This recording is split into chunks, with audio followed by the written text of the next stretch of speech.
Hi, I'm Jeff with the HurriK9 and I wanted to show you how easy it is to shoot this 100-foot ring launcher. Step one, here's the ring, okay? It's very important that you load the ring correctly. You can see there's a hard edge, a thinner edge that's very hard.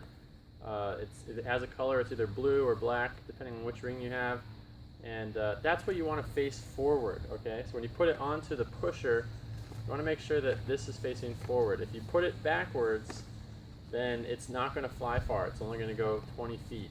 But if you put it on this way, so that when you are looking at it, you can read the HurriK9 text. I can read it from where I'm standing.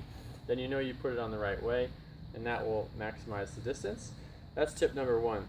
Okay, tip number two, I like to hold it in my left hand, and then I take my right hand, and I put my fingers on the puller, and then you pull it back, just like a slingshot. When you pull it back, make sure if you have to put a quarter twist or so onto it before you release. Otherwise, it's going to shoot a knuckleball. It won't put any spin on it. So you've got to pull it back and give a quarter twist, okay? And then when you let go, it's going to put clockwise spin onto it, or counterclockwise. So let me show you. Pull it back, quarter twist, and there you go.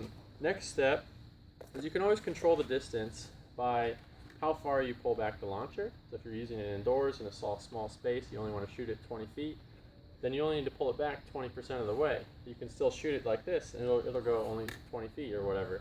So you can completely control the distance.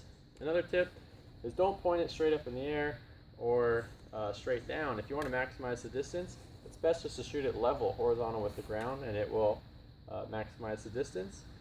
The next step is if you have multiple rings, people say, how do you transport them? I actually just loop them over the launcher handle like this, and then I just carry it dangling like this, so it's really easy to transport. And the next tip is, so this is the level 1 ring, our classic ring, that's made for 80% of dogs.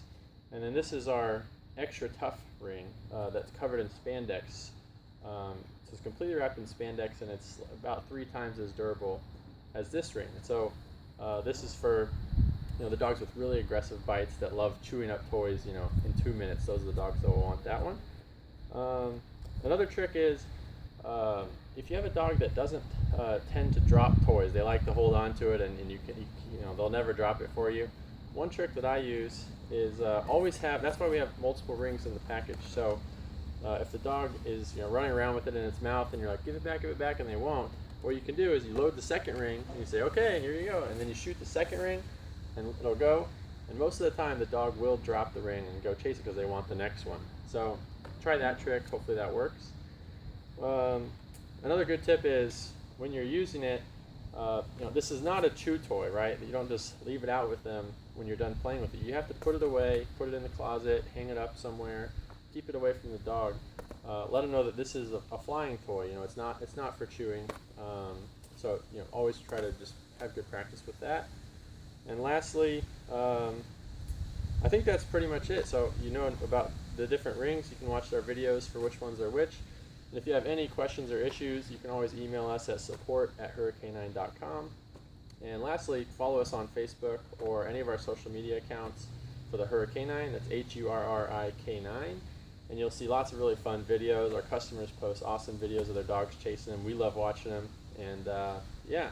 Oh, and I don't know if you can see it, hopefully, but you can throw the ring. You can try to throw it like this if you want to. I hold it like this, okay, kind of like a baseball or football. And then I try to throw it with it facing forward. It's hard for a lot of people to get the hang of it, but I can throw it pretty well. And they do float in a pool or in water and lakes. So if you have a dog that likes the water, then it's a great toy for that. So hopefully this helped you to learn some of our tricks for how to best use the HurriK9. I'll shoot one more for you.